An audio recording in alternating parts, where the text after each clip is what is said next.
I don't know how it played in people's living rooms, but watching the video that was put together before that first break was like a sledgehammer to the chest for people who were here in the room immediately after.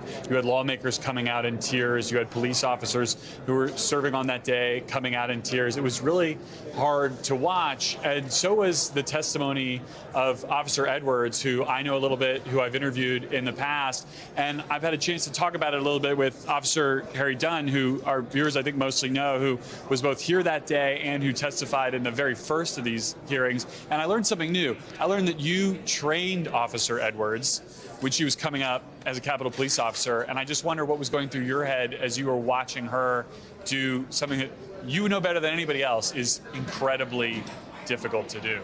You know, I had the benefit, I guess, of knowing her story before you all did.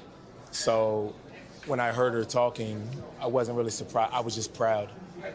She did a fantastic job, and I couldn't be proud. I was just so proud of her bravery. I called her a shero in a tweet that I wrote.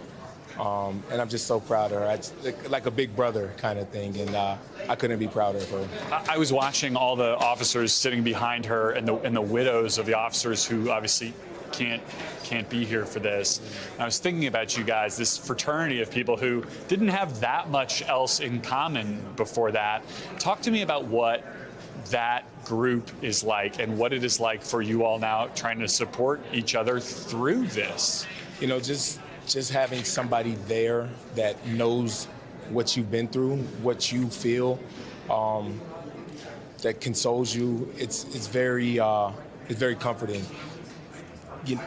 Not many people know what we went through that day.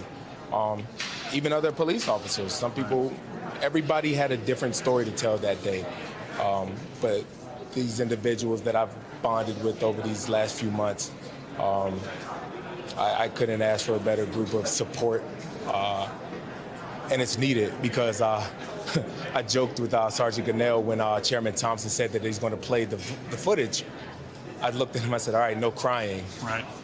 And next thing you know, I got tears coming down my face. He looked, man, I thought you said no crying. So, you know, even in that moment, he was able to make me smile and joke about it. So when I first met Officer Edwards, I was doing a story about the therapy programs and the mental health part of officers trying to get back to work and how challenging it has been.